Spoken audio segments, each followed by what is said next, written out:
La Regione da parte sua dovrà investire e nella nostra proposta c'è l'idea di istituire un fondo contro la violenza nei confronti delle donne e per i percorsi di autonomia delle donne oggetto di violenza. Penso che sia necessario investire fortemente su questo tema perché non possiamo più sopportare di leggere notizie come quelle dell'altro giorno a Verona. Così il candidato presidente alla guida della Regione Veneto per il centro-sinistra, Giovanni Manildo, promette un fondo regionale per prevenire la violenza di genere e aiutare le vittime.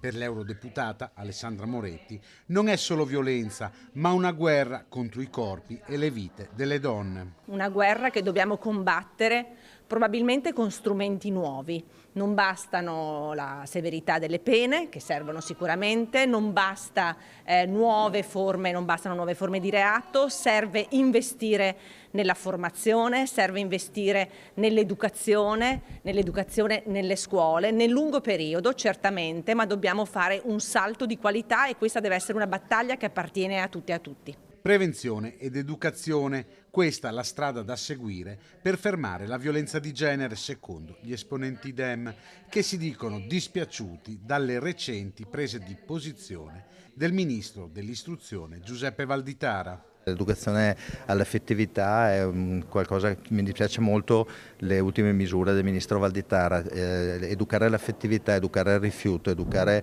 al rispetto dell'altro è fondamentale, dobbiamo attuare tutti un percorso che cambi una cultura veramente pericolosa.